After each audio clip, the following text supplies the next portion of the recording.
Chapter 22. Cursed by the Mountain. D. Dorian stared at his reflection in the mirror and felt his stomach churn. In 1 hour, he was to meet Östlin in the monastery tower where he was to die. The thought sickened him. Being part of such dirty business was bad enough, but carrying it out on holy ground felt like spitting on everything sacred. Even though he didn't pray to the god worshipped here, it still seemed the worst place to stain with blood. The plan was riddled with uncertainties. The man had to keep quiet about who he was meeting, and that conniving council member had to fulfill his promise to clear the Tower of Witnesses.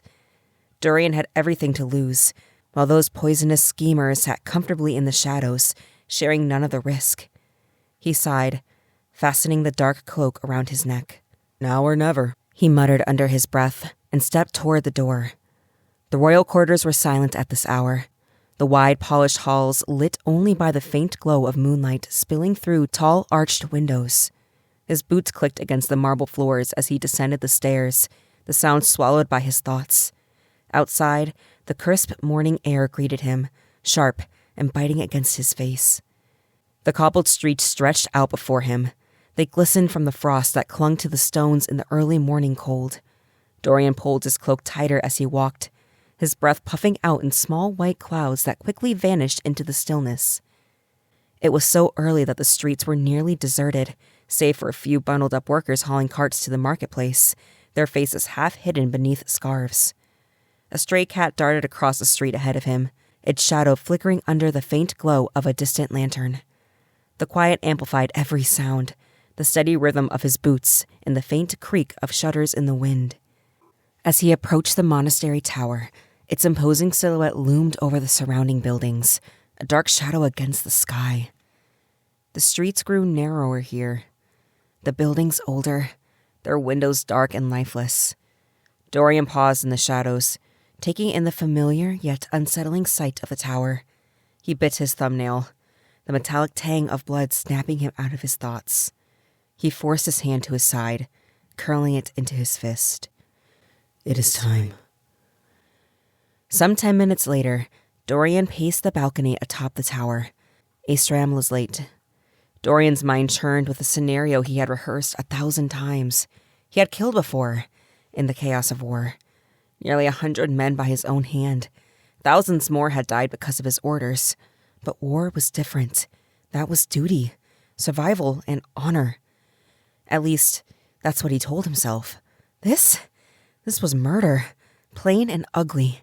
Yet, he clung to the notion that he wasn't in command here. This wasn't his plan. He was just a soldier on this battlefield, and soldiers followed orders. If they didn't, everything fell apart. He would do his part, no matter how filthy it made him. Footsteps echoed from the stairwell. Dorian tensed, his hand drifting toward the hilt of his dagger. Finally. But something felt wrong. There were too many footsteps. He cursed under his breath, his heart pounding like a drum.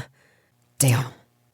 Dorian saw Östlin first, his face partially obscured beneath a hood. A burly man with a sword followed close behind, his hand resting on the hilt. "You're here, Dorian," Östlin said, his tone casual but tinged with suspicion. "Not like you to deal in cloaks and daggers. Now, why did you need me alone, here of all places?" Dorian swallowed hard, his throat dry as sand. What part of alone did you not understand, Östlin? Yes, nobody can know," he replied, waving a dismissive hand. "But I don't trust the city. It's crawling with beggars and rebels, you know?"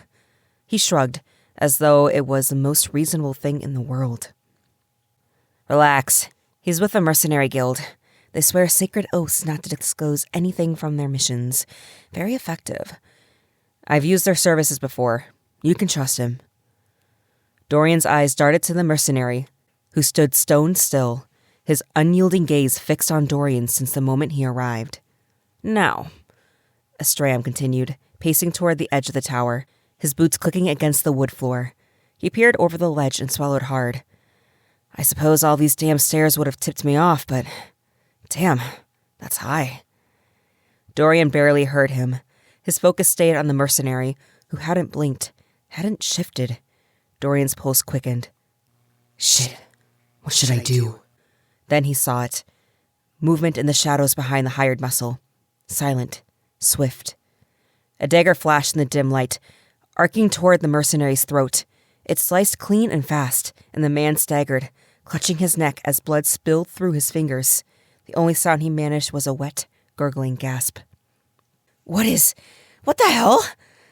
Ostrom whipped around, his eyes widening as he took in the scene. Dorian froze for a moment, his mind struggling to catch up. Then he saw the assassin step into the light. Lady Elena. She tilted her head toward Ostrom, who stood frozen against the tower railing, his mouth agape, too stunned to move. About now, Dorian. Her words snapped him out of his stupor, but his body hesitated for a fraction of a second, his mind screaming at him to stop. This wasn't a battlefield. Ostrom wasn't an enemy charging at him with a blade. He was just a man, unsuspecting, unarmed, and trapped. Dorian's stomach clenched, bile rising in his throat. God forgive me. With a surge of adrenaline and dread, he lunged forward, slamming into Ostrom with all his weight. He felt the warmth of the other man's body through his tunic as they collided, heard the sharp intake of breath and startled yelp. Dorian felt Ostrom's fingers graze his arm as though reaching for help. Then the man was gone, his scream swallowed by the night. Dorian clung to the edge of the railing, the cold air whipping past him as if it too wanted to drag him down. For a heartbeat, he couldn't move, couldn't breathe. His mind replaying the look of betrayal and confusion on Ostrom's face. Then came the sound, the sickening, final thud that echoed up from the darkness below. His chest heaved as he hauled himself back to his feet, his arms trembling from exertion, or maybe from the weight of what he'd just done. He turned to Elena, his voice raw and unsteady. What the hell are you doing here? Elena glanced at the mercenary's corpse, her expression unbothered. I like to make sure my plans succeed. Dorian glared at her, gesturing toward the lifeless body. Won't that spoil the entire plan? She shrugged, her voice calm and composed, as if discussing the weather. I'll take care of it. You just worry about doing your part. Dorian's jaw tightened. And what exactly is that now? Elena gave him a grim look. Undermining the boy's hag of a mother. Go sow some chaos, Stormcrest. He clenched his fists, but there was no time to argue. He hurried down the stairs, each step heavier as the adrenaline drained from his veins. His stomach churned, and the taste of bile creeping up his throat. By the time he reached the bottom, the nausea hit him like a wave. He leaned against the cold stone wall, closing his eyes for a moment to steady himself. He could not help but wonder who was exactly cursed by the mountain. What have I done?